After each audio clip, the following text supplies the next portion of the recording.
38 साल की उम्र, पूरे विश्व पर विजय।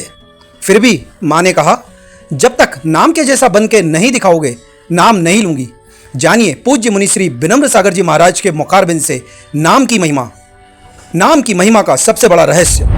इसी उज्जैनी नगरी में एक लड़का रहता था। उसका नाम था अपराजित। क्या नाम था? हाँ, उज्जैन में रहने वालों, तुम लोगों ने सुना नहीं होगा, हम सुनाते हैं। इसी उज्जैनी नगरी में पूरे अखिल विश्व की सबसे पुरानी 2 नगरियां, एक उज्जैनी और दूसरी बनारस। वो पार्श्वनाथ भगवान के समय की नगरी है बनारस, और ये उज्जैनी भी ऐसे ही मुनि सुब्रतनाथ भगवान के काल की पुरानी नगरी है।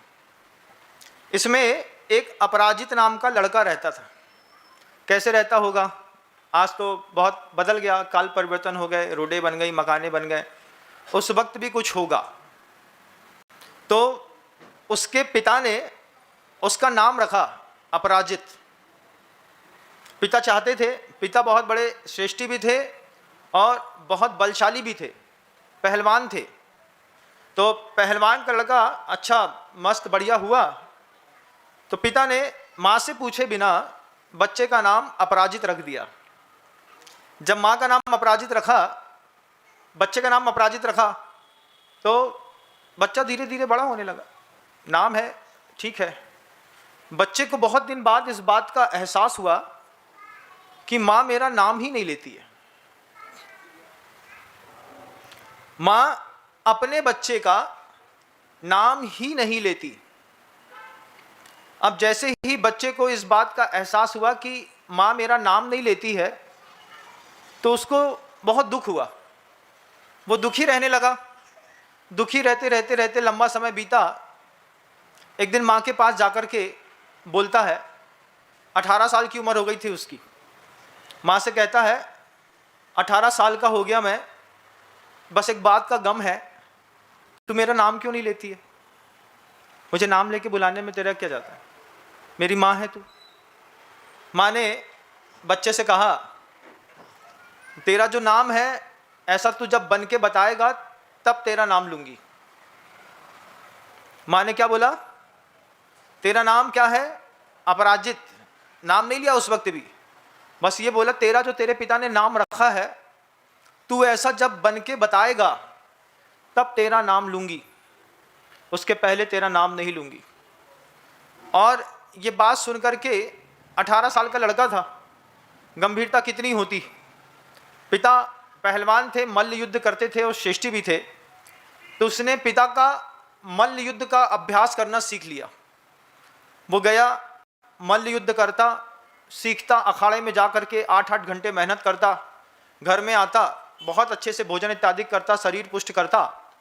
धीरे धीरे करके उस अपराजित ने देश के जितने भी मल्ल युद्ध योद्धा थे, सारे के सारे योद्धा जीत लिए। सारे योद्धा जीत लिए। उसके बाद माँ के पास जाकर के बोलता है, देख, तू कहती थी तू जब अपने नाम के जैसा बन के दिखाएगा तब मैं तेरा नाम लूंगी।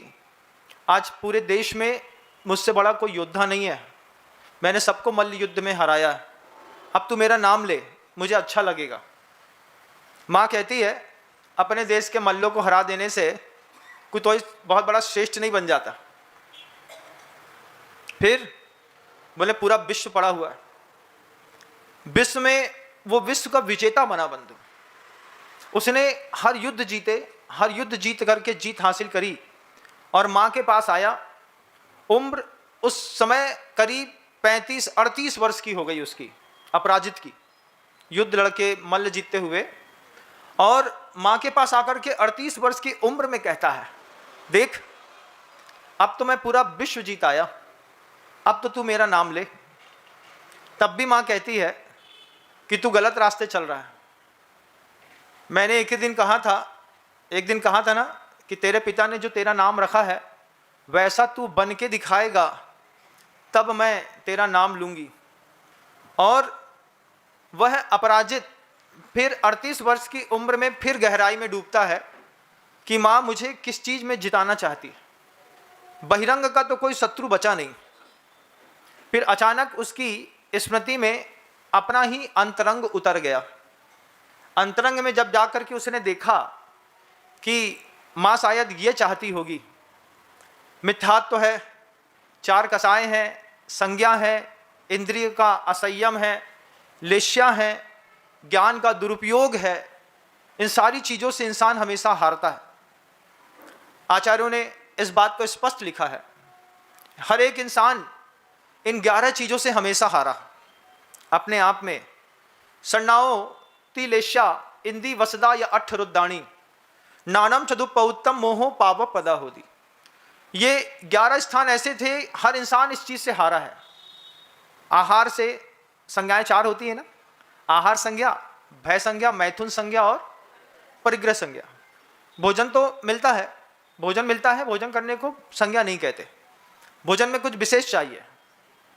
दाल रोटी सब्जी से पेट भरता है, दाल चावल मिलता है उससे पेट भरता है, लेकिन उसमें जो विशेष प्रकार की इच्छा पैदा हुई, आज ये, कल ये, परसों ये, सुबह ये, थोड़ी देर बाद ये, शाम को ये, इस संज्ञा से हर इंसान हारा हुआ है। तो आहार करना आहार संज्ञा में नहीं आता बंधु। आहार में कुछ विशेष रूप से अपनी प्रवृत्ति को लगा देना, इसको आचार्यों ने आहार संज्ञा कही। अब वो अपराजित सोचता है माँ शायद यही चाहती है, तो आहार संज्ञा। भय संज्ञा, भय भी कई प्रकार का होता है, इहलोक भय होता है, परलोक का भय होता है, अगुप्ति, आरक्षा, अत्राण, ऐसे सप्त भय होते हैं। अब इस 7 प्रकार के भय हो गए, आहार संज्ञा हो गई, भय संज्ञा हो गई, मैथुन संज्ञा हो गई। मैथुन संज्ञा में भी अनंग क्रीड़ा इत्यादि उसके बहुत सारे अतिचार हैं।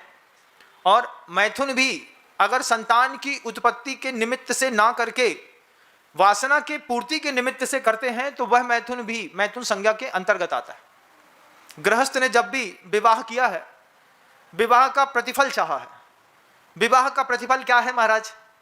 आप 2 लोगों ने विवाह किया, एक कन्या एक पुरुष ने मिलकर के विवाह करके दाम्पत्य जीवन स्वीकार किया, तो दोनों ने अपना अपना मोक्ष मार्ग बंद कर दिया।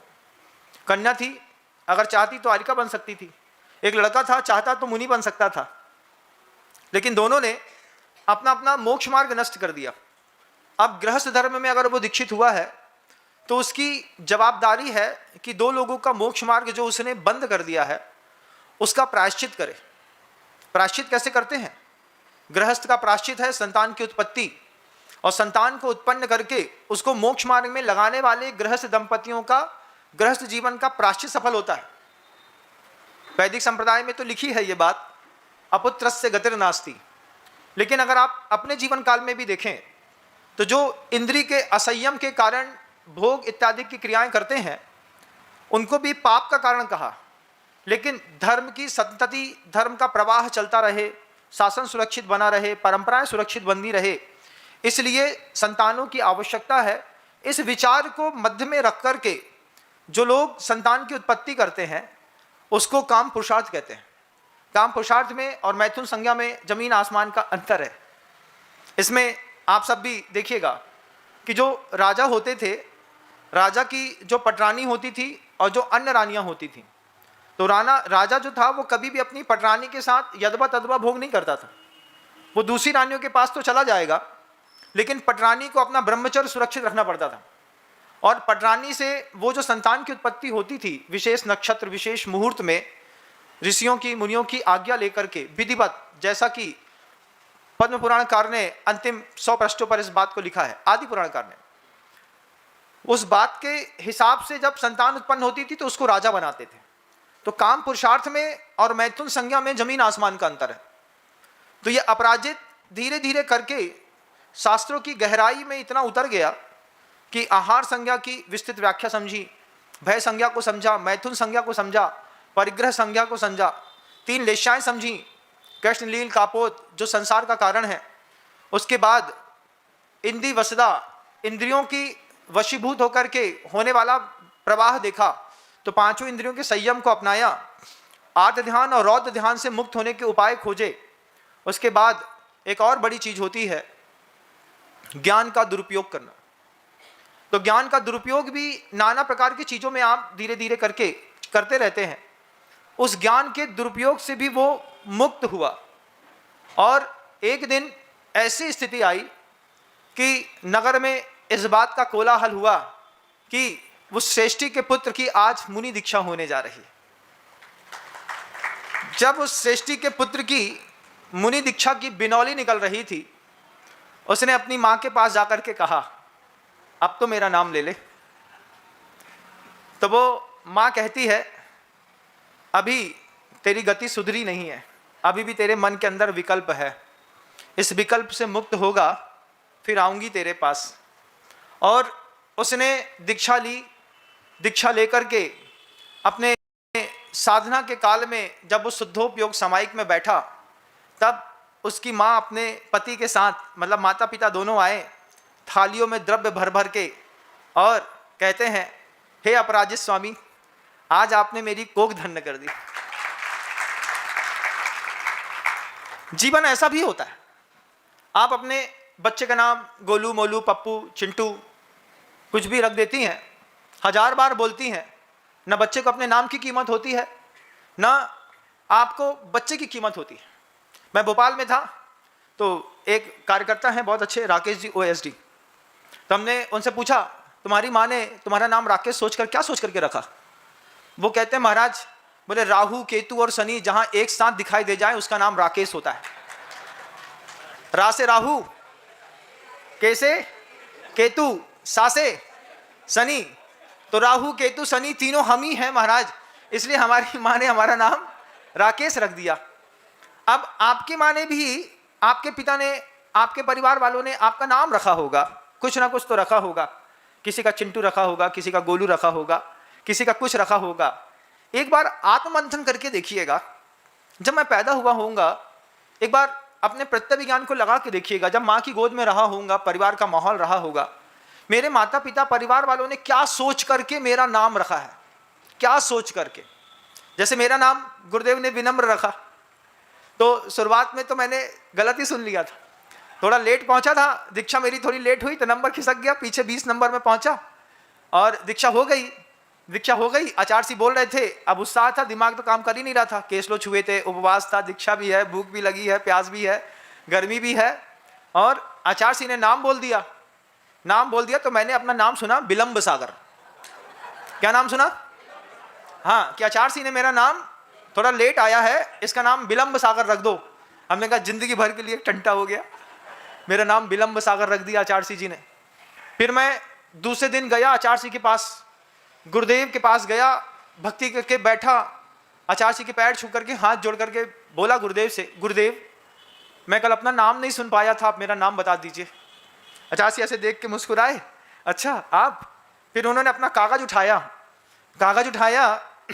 कागज उठा करके, मुझे शक तो था कि मेरा नाम आचार्य ने विलंब सागर ही रखा हुआ है। मैंने कहा कन्फर्म तो हो ही जाए। आचार्य ने धीरे से बोला, आपका नाम विनम्र सागर। हमारी सांस में सांस आई। हमने कहा बच गए बेटा, विलंब सागर नाम रख देते तो जिंदगी भर लोग तुम्हें विलंब विलंब बोलते रहते। विलंब में विशेष रूप से लंब कौन होता है, तो कहीं फंस जाती गाड़ी। गुरुवर ने कहा तुम्हारा नाम विनम्र सागर जी महाराज, ऐसा बोला, आपका नाम विनम्र सागर जी महाराज। जब आचार्य जी ने ऐसा नाम बोला तो धन्य हुआ मैं, ऐसा कह करके एक बार फिर से बोला विनम्र आचार्य, हाँ बोले विनम्र सागर। हमने कहा ठीक गुरुदेव। बाहर निकला, मन हल्का हुआ, कमरे में जाकर के बैठा, फिर आत्मचिंतन किया कि आचार्य ने हमारा नाम विनम्र सागर काहे रख दिया, कुछ और रख देते, अरिहंत रख देते, अरिहंत सागर जी महाराज, शत्रुओं का हनन करने वाला, तो भी चल जाता, लेकिन नाम रखा उन्होंने विनम्र सागर महाराज। फिर मैं अपने आप में खो करके खुद से मैंने पूछा, तब अंदर से जवाब आया, तुम में हो सकता है गुरुवर ने विनम्रता ना देखी हो, तुम्हारा नाम रख देते हैं, अपने नाम को याद करते रहना और अपने जीवन को विनम्र बनाए रखना। ये सोच करके मैं हमेशा डाउन टू द अर्थ होता गया। मैं एक ही सोचता रहा कि गुरुजी ने मेरा नाम रखा है विनम्र, मुझे उस जैसा बनना है, कल को लोग मुझे देखें तो कह सकें कि ये गुरुजी के विनम्र सागर हैं। फिर एक और आश्चर्यजनक घटना घटी कि गुरुवर ने कभी हमारा नाम विनम्र नहीं बोला, हमेशा नम्र बोला। बोले नम्र को बुलाओ, जब भी होता नम्र, ए नम्र इधर आओ, हमने कहा नम्र है, मेरा नाम की भी नम्र है। फिर आचार्य जी से एक बार दूसरे साधु ने कहा कि आप इनका नाम नम्र सागर बोलते हैं। बोले हाँ, उसका नाम मैंने नम्र ही रखा है, उसमें विशेषण लगा दिया बी का। तो बोले क्यों लगा दिया? तो बोले विशेष रूपेण नम्र इति विनम्र। फिर ऐसा गुरुजी ने 4-5 साल बाद बोला। तो हमने कहा चलो जान में जान आई, कम से कम हमारे नाम की टीका हमारे गुरु ने खुद लिख दी है। अब दुनिया भर के जितने साधु थे वे अपने अपने नाम की टीका लिखते रहे, तुम्हारा नाम ये काय रखा, तुम्हारा नाम ये काय रखा। हमारा नाम तो हमारे गुरु ने राम भी रख दिया, हमारे नाम की टीका भी लिख दी। लेकिन आपका नाम जो आपके माता पिता परिवारजनों या गुरु ने रखा है, उसकी टीका कौन लिखेगा? आपका नाम राहुल लिखा है, तो राहुल नाम क्यों?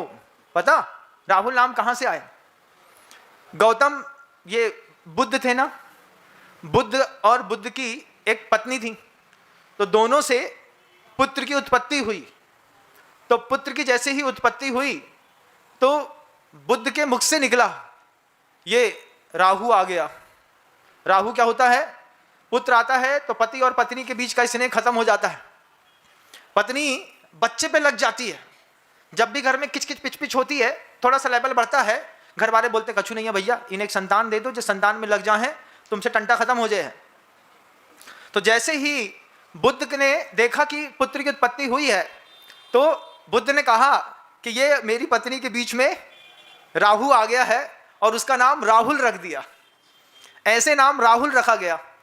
तुम्हारी मम्मी ने तुम्हारा नाम काय के लिए रखा? एक बार बताना। इसलिए नहीं कि तुम राहु बन के आए हो, इसलिए कि अगर तुमको दिखे कि किसी के ऊपर राहु की दशा है, उस पर राहुल छाएगा और छा करके उसकी राहु की दशा को किनारा कर देगा। ये सोच करके किसी का नाम राहुल धरा होगा, किसी का नाम अरिहंत धरा होगा, किसी का सिद्ध धरा होगा। आज अपराजित तो धन्य हुए, लेकिन आप आज भी पराजित हैं। आप अपने अपने नाम की कीमत देखिएगा और अपने अपने नाम का चिंतन। ये भी एक धर्म ध्यान है। 24 मिनट के लिए अपने बालपने की स्थिति में घूमने की जाने की कोशिश करिए। जब आप पैदा हुए होंगे तो आपकी माँ कैसी दिखती होगी, कैसे उसके कान में कपड़ा बांधा होगा, तुम्हारे लिए पुंथरिया सिली गई होगी, एक प्लास्टिक की पन्नी में तुमको लेटाया गया होगा, पिता तुमको मेरा बेटा करके खिलाते होंगे। उस फ्लैशबैक में जाइए और फ्लैशबैक में जाकर के एक बार सोचिए कि किसके हाथ में मैं रहा होऊंगा, कौन मुझे ज़्यादा प्यार करता होगा और किसने मेरा नाम रखा। नहीं पता तो पता करिए, फिर अपने नाम की सार्थकता सिद्ध करिए। अपने नाम के, आपके नाम पे 3-4 शब्द तो होंगे, किसी के 3 होंगे, किसी के 4 होंगे। उन चारों शब्दों के एक एक शब्द का, अक्षर का अर्थ निकालिए और अर्थ निकाल करके अपने जीवन का भी अर्थ निकालिए। सिर्फ काम भोग के लिए, क्रोध कसाई के लिए, 4 संज्ञाओं के लिए, अशुभ लेशाओं के लिए, इंद्रिय के असंयम के लिए, ज्ञान के दुरुपयोग के लिए और मोह के लिए तुम इस दुनिया में नहीं आए। तुम भी अपराजित बनने के लिए आए थे। माँ ने कितना सोच करके नाम जिनेंद्र रखा होगा, किसी का नाम जितेंद्र रखा होगा, किसी का नाम जीतू रखा होगा। उसके पीछे माता पिता के जो शुभ भाव होंगे। आज समय है, शॉर्ट टाइम टर्म्स में ये बात कह दूं कि जितनी देर मिला उतना सौभाग्य मानिए और सबसे बड़ी बात, अपने अपने नाम की सार्थकता सिद्ध करिए। नाम लिखो अपना नाम। मान लीजिए अनुपम शब्द है, आपका नाम अनुपम है, तो पहले ऊपर अनुपम लिखो, फिर नीचे एक अक्षर आ लिखो, फिर ना लिखो, फिर नू लिखो, फिर पा लिखो, फिर माँ लिखो। फिर साहित्य का कोश उठाओ। कोश उठा करके आ शब्द में सबसे अच्छा, आ अक्षर का सबसे अच्छा शब्द क्या बनता है उसको लिखो। नू में सबसे अच्छा शब्द क्या बनता है उसको लिखो। पा में सबसे अच्छा शब्द क्या बनता है उसको लिखो। माँ में सबसे ऊंची चीज क्या हो सकती है वो शब्द लिखो।